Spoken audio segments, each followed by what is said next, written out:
your nation, your province, your southern Alberta. From the heart of Lethbridge, it's Bridge City News Weekend Edition. Hello, thanks for joining us for our Week in Review. I'm Naveen Day. It is the end of a dynasty. Queen Elizabeth II passed away this week at the age of 96. She died peacefully Thursday evening at the Balmoral Castle in Scotland. Alberta Premier Jason Kenney reflected back on the late Queen's multiple visits to the province, saying Her late Majesty demonstrated a deep affection for this place and its people. Her name will live on forever here on schools and streets, roadways and buildings, and indeed Mount Queen Elizabeth and the Queen Elizabeth Range of our majestic Rocky Mountains. Many students went back to school this week. The province says it is creating the Premier's Council on Skills to help ensure students learn the skills they need to help secure Alberta's future. Premier Jason Kenney says apprenticeship training is vital to the success of our province. He says the government will be working alongside a number of industries to ensure success for students. This task force, the Premier's Skills Task Force, will bridge the gap between industry, government, and education institutions, including at least one member from industries in each of the following areas: ag and forestry, tourism, construction, of course the energy sector, technology, aviation, aerospace and logistics, finance and fintech, that's financial technology, and the health industry, because obviously we has strategies to address the current and pending shortage of healthcare workers.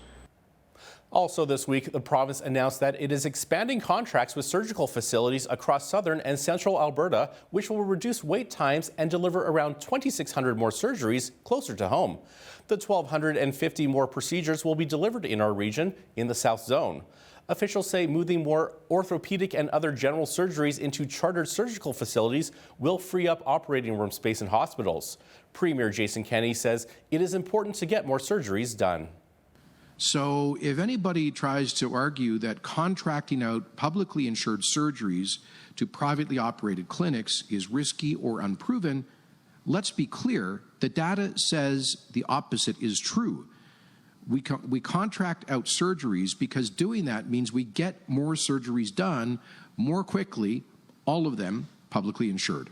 Because it's good for patients and it helps us deliver on the need to provide faster publicly funded care. Kenney added that Budget 2022 also provides $133 million over 3 years to expand and build new operating rooms in hospitals in many cities in Alberta, including Lethbridge, Medicine Hat, Calgary, and Edmonton. A 27-year-old Alberta man has died following a stabbing outside of a Banff nightclub last weekend. Police say they received a 911 call about a Foothills County man in distress at the bar on Banff Avenue early Saturday. He was taken to the hospital but later died. 20-year-old John Spruill of Lake County, BC was charged with second-degree murder. RCMP say they do not believe the incident is related to a fight at another bar in Banff, which left a 26-year-old resident of the town dead. A 22-year-old man has been charged with second-degree murder from that attack. Premier Jason Kenney announced that the province will intervene and make submissions in a legal challenge arguing against Ottawa's move to list plastics as toxic substances. Labeling plastics toxic substances is already having a negative impact on Alberta's responsible and growing petchem industry by creating uncertainty for those investors. An analysis by the Ministry of Jobs, Economy and Innovation estimated that potentially over $30 billion is at risk. Parks Canada has been working to restore West Slope cutthroat trout in Banff National Park. Up to 5,000 small fish have been released into Hidden Lake in the backcountry near the Lake Louise ski resort. So we're at Hidden Lake in Banff National Park, and today we're just finishing some work to reintroduce West Slope cutthroat trout into this lake. We have some eggs that we put into the lake about 3 weeks ago. They're almost fully mature, and we are just about to release them down into the creek and the lake over the next few days. West Slope cutthroat trout are threatened in Alberta, and they're one of the fish that belongs in Banff National Park. They used to be in this lake, and about 50 years ago, brook trout were introduced into this lake lake and extinguish the cutthroat. And a super important part of Parks Canada's mandate is to protect species at risk. And so we're in the process of putting the species back where it used to be in Banff. Are there enough resources to protect those in rural communities? A spokesperson with Alberta Rural Crime Watch gives us his insights on gun rights and a provincial police force. That interview is coming up after this short break.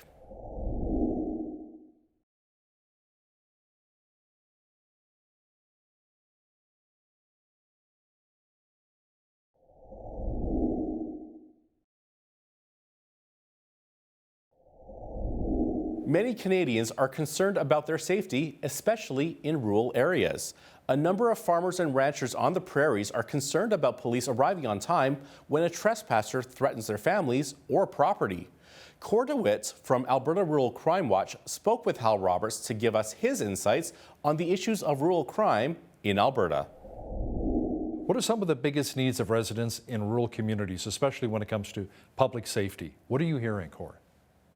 Well, the biggest thing that they're looking at right now is a timeline of between RCMP getting out to the rural area to where the incident has taken place, and the rates.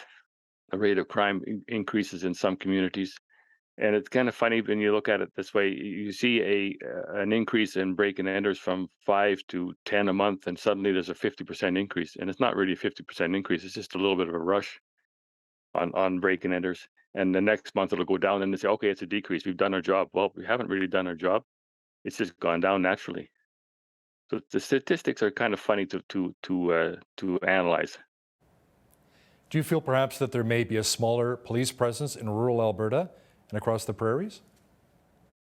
I don't know if there's a smaller presence at all. I think it's just a matter of where they are needed at the time. If there's a rush in a certain area of Alberta, a certain district or county, then there may be some resources spread out into that area to help combat the problem.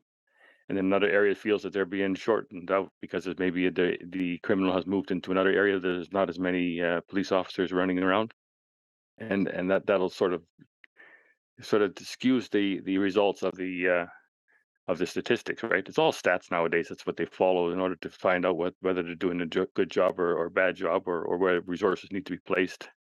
I mean, I'm not a police officer. I don't get involved in the placement of police officers, but I can see it where they have an area that is very, very rural, very sparsely populated. They cannot have 20 officers driving around the county all the time checking on everything. But when something happens in one end, 2 or 3 officers head out there, or the other end of the county is not being taken care of. It must be a real challenge for a lot of RCMP as well that head out to rural communities. Range Road 22, by the hay bale, by this rock, or by Range Road 485. Like, you really have to know your region, don't you, to be able to arrive in time to be able to help families who may be threatened. Exactly, and there's some very rural areas in Alberta, very sparsely populated, where you don't see a farmhouse for 5 or 10 kilometers. I was going to say miles, but we're in kilometers now. It's 5 or 10 miles is a long space between residents, and you don't have the neighborhood taking care of each other in that sort of sense, because they're not right across the road from each other. They're not able to keep an eye on their neighbor's place, like we have around Leduc where I live, where it's very densely populated. There's houses on every quarter section of land here, so people can watch out for each other pretty quickly. Whereas in a very sparsely populated area where there's like 5-10 kilometers between houses, you can't really keep an eye on your neighbor. Now, the program was initially called the Alberta Range Patrol. What happened with this type of patrol? Well, Range Patrol was primarily looking after cattle and that sort of thing, and trying to find people that were rustling cattle, and the old Western idea.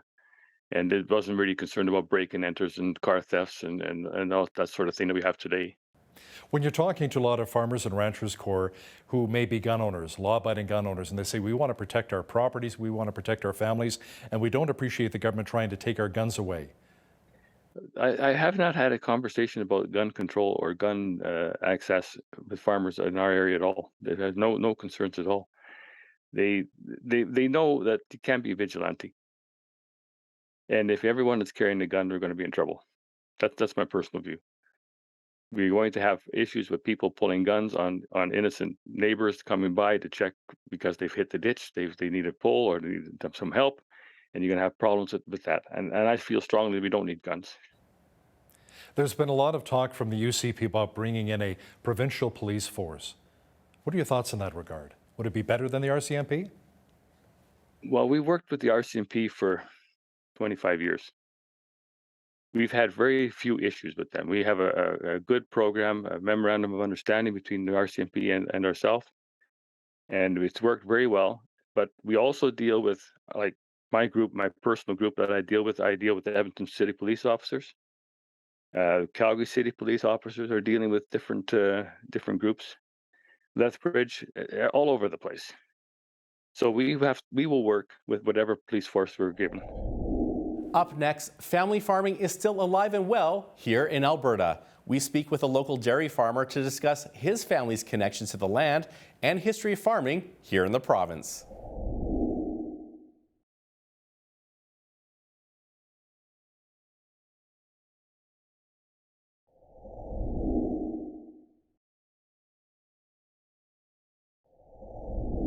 Here in southern Alberta, agriculture is the order of the day and naturally impacts every family in the region. Dairy farming is lesser known and talked about than some more visible ag sectors, but we wanted to check in with a local dairy farmer who is also the chair of Alberta Milk. Jeanette Roche sat down with Stuart Boovy of Tabor, who is a generational dairy farmer. So at the very basics, what does Alberta Milk do and who does it serve? So Alberta Milk is a producer in driven industry. So I've been a producer my entire life. I've been in this current location for 27 years. So the board of directors is made up of all producers. You have to be a producer to be on the board. Alberta Milk, what it does, well, it does many things. One of it is it's actually it coordinates milk receiving, milk quality, transporting milk to producers, raw milk to processors, I should say. Takes care of on-farm animal care. It does many, many things, but all, it's a producer-run organization. Wow. Okay. So the dairy farming in southern Alberta, would you say that it's more of a multi-generational family business, or are they owned by large corporations? What are we looking at here? It very much tends to be multi-generational, stay in the family type business. That's certainly my roots. My father started in the 1960s in BC. That's very, very typical. Some of the farms, I know there's one west of Lethbridge, has been over 100 years in business. It really tends to stay in the family just because it really affects your life, I guess is what I would say. It's 7 days a week, 365 days a year. If you're not born into it, you'd probably look and go, why would I want a dairy farm? But if you're born into it, it has a different draw to you, I guess, is what it is. And then, of course, in southern Alberta, we also have the Hutterites that quite a few of them have dairies as well, which is obviously multi-generational and doesn't move, obviously. So Definitely. So are you then moving your milk into other organizations that maybe then produce cheese, or is that all one and the same of the dairy industry? So currently in Western Canada, we don't have a large cooperative. So what Alberta Milk does is coordinates milk transport to processors. The three major ones take about 75 to 80% of the milk produced in Canada, and that's also in Alberta.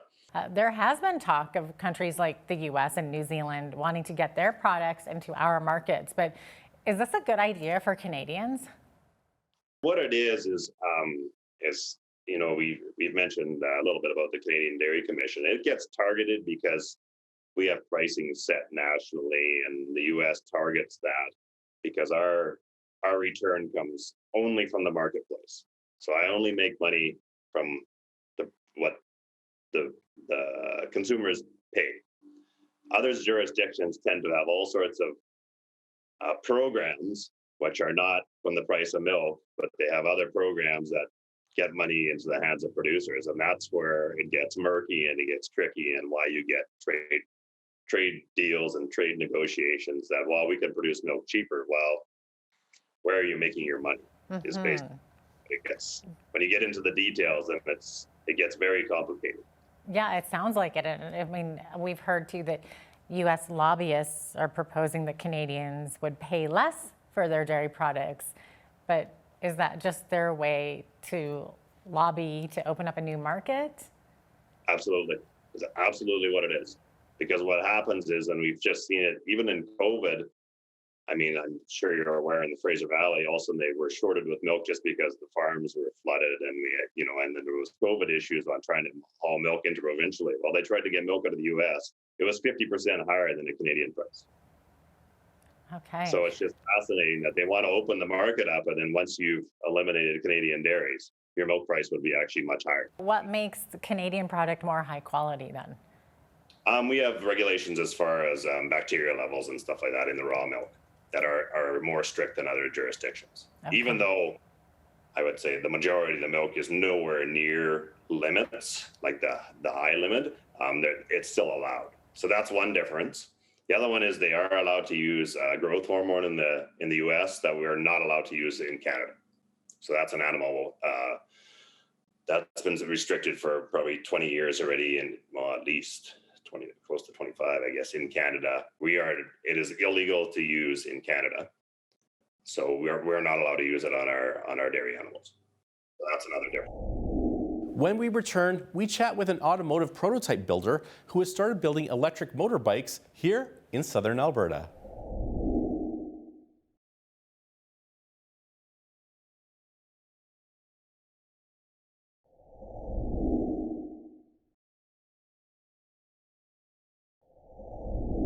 Electric modes of transportation are gaining in popularity. While some Canadian airlines are investigating electric aircraft, there is a southern Alberta company that is now making electric dirt bikes.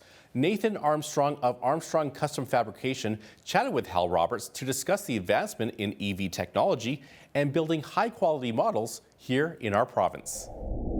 You know, Nathan, I've interviewed a few Tesla owners over the years, and they say, well, the Teslas are great for about the first 7 or 8 years, but by years 9 and 10, they have to replace all of the batteries. And a lot of times it's not even worth doing that because it's $20,000. It's so expensive replacing the batteries. They just turf the car. So what about the batteries when it comes to replacing them on the electric bikes? Well, they're about $2,500 all cost to build them. That's what we're selling them for. But it's kind of an interesting thing because when you buy the bike, the battery comes out of the bike. And so when you buy the bike, you're actually buying a battery that you can use independently of the bike. So if you want to like back up your office at your home, or you want to run your laptop at the campsite or something like that, you have this battery you can use. And you can swap them out. So if you're racing, you can have a battery charging while you're racing and then swap them out, kind of thing. So it's a different, we like these small vehicles because of that aspect. The battery is light, it's not expensive. We're still getting 300 kilometers range out of that battery. But because it's a small light vehicle, we don't use a lot of energy. So yeah, we're thinking that this is kind of a nice form factor for batteries, and we'd like to see this become like a ubiquitous kind of a battery that can be used for the multiple vehicles, can be used in people's homes, backing up businesses. We do all sorts of things with this battery. So, but it's definitely small enough for one person to carry 2 of them. That's kind of the goal. Yeah. So what other maintenance outside of the battery itself would these e-bikes really have?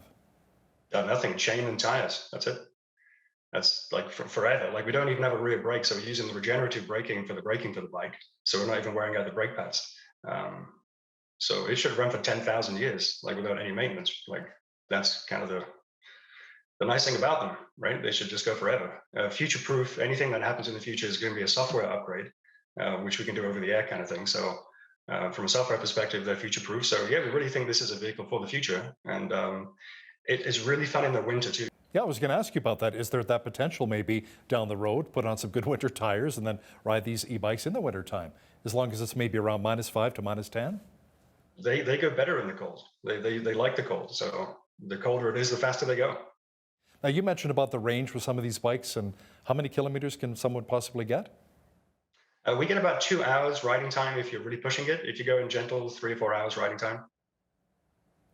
Now, as you were designing and building these bikes, Nathan, and developing the manufacturing process, let's talk about some of the supply chain issues that you mentioned earlier that really came up.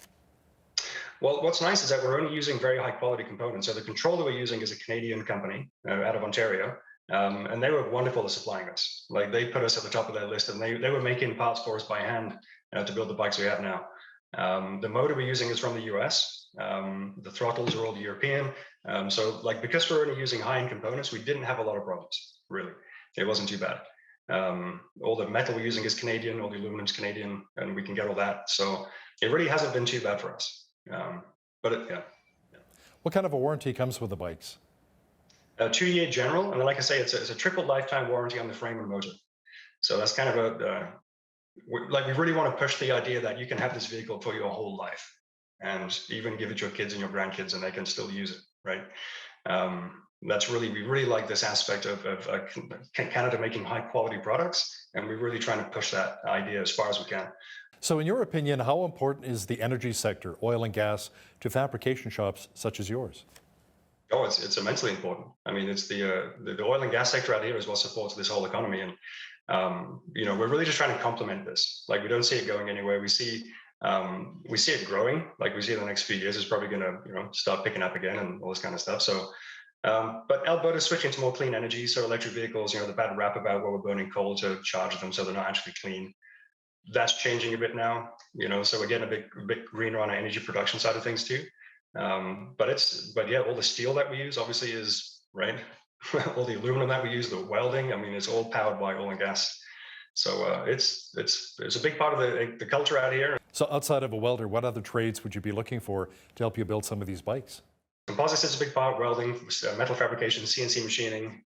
We do a lot of metal 3D printing, which is a fairly new technology, but coming to the point now where it's mature enough to actually make production parts with this. So the foot pegs and our electronic rear brake lever and some other parts on the bike, we metal 3D print from stainless steel, and that's done locally as well.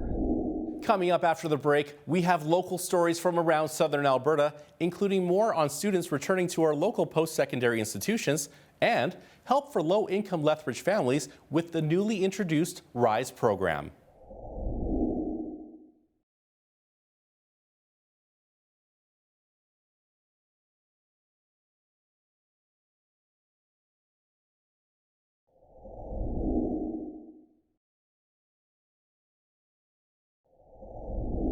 With summer now over for students, that means a new chapter of their lives is just beginning. Lethbridge College and the University of Lethbridge each held new student orientation sessions on Tuesday to welcome back students. Video journalist Micah Quinn has the story of the thousands of students who are now ready to begin the grind of the new school year. Students from Lethbridge College took the important next steps in their careers as they came down to participate in the new student orientation on Tuesday morning. Classes don't officially start until Wednesday, but staff from the college say over 1,000 students registered for the day, and it's a great way for students to ease their way into post-secondary life. We have program orientations going on, campus tours, and a complimentary barbecue, as well as a bunch of booths set up in Centre Core for students to interact with some of our services that we have on campus. Over 5,000 students, including more than 2,300 new students, have registered for the fall 2022 semester at Lethbridge College. Students say they're excited for the new semester, but there are also mixed emotions on their first day. It's really rewarding as myself. As I was coming in, I was really nervous, feeling the students' energy, and it's really rewarding to be able to assist the students and making them feel comfortable and welcome and kind of ease the nerves a little bit. I know what it's like to be a new student. Oh, it's been awesome. It's been such a great energy out here. Just tons of people here to have fun, and yeah, a really positive, supportive environment today, so I'm happy to be a part of it for sure. Meanwhile, at the University of Lethbridge, new student orientation was also taking place. Just under 1,000 students are moving into residences this fall, with a 96% capacity. Staff from the U of L say it's great to be able to return to in-person classes following the struggles of the pandemic. The opportunity to come back and know that they're going to be learning in person, really get to feel the campus, see the campus, experience the campus, it sets them up for success in understanding that this is where their learning will be happening, and it starts to build that excitement a little bit because we've been living through some very uncertain times. There are currently no public health measures in Alberta, but staff from Lethbridge College say masking is required for the Wellness Centre, including all visits with on-campus physicians and when Wellness Centre visitors are displaying signs of illness. Proof of vaccination is also no longer required. At the University of Lethbridge, staff say it is a mask-friendly environment, and vaccinations will also not be required for students. For Bridge City News, I'm Micah Quinn. There is help on the horizon for many of our disabled in southwestern Alberta. Lethbridge Family Services has introduced their RISE program, which will help those who are developmentally disabled land a job. Jennifer Vanderkoy is the Program and Development Coordinator with the organization. She sat down with Hal Roberts to explain what RISE is all about. So RISE stands for Reaching Independence Through Skills and Employment. And RISE is a 10-month employment program for individuals with developmental disabilities. The participants will develop skills within the classroom and in their practicum placements to transition to competitive employment in the community. So Jennifer, if someone wants to sign up for RISE, how should they go about doing that?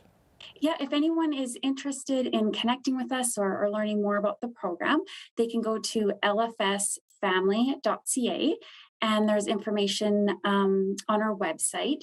Also, the application process just opened up September 1st. So individuals can go on there to access the application. January 9th is going to be our start date. So we do encourage applicants to apply early. We only have 20 seats available for the RISE program. Funding may be available to eligible students through the Foundational Learning Assistance Program, and that's through advanced education. So yeah, we're very excited to connect with individuals who are ready, willing, and able to be employed and ready to work.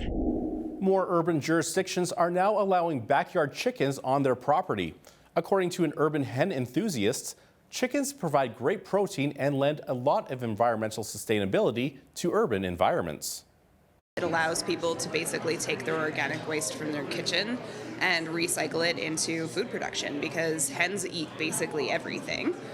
So you can take all of your compost scraps, feed it to your hens, and then the guano from the hens goes into your compost and nitrogen enriches the compost for future soil. So if you're into sustainability at all, hen production, like home egg production through keeping hens, is one of the most sustainable ways to get a very high source of protein. Lethbridge did allow hen keeping up until the 1950s. In 2018, Baird brought forth the Urban Hen Pilot Project to City Council, hoping to change the bylaw on hen keeping. Coming up after the break, we speak with a specialist to learn more about our local river watershed.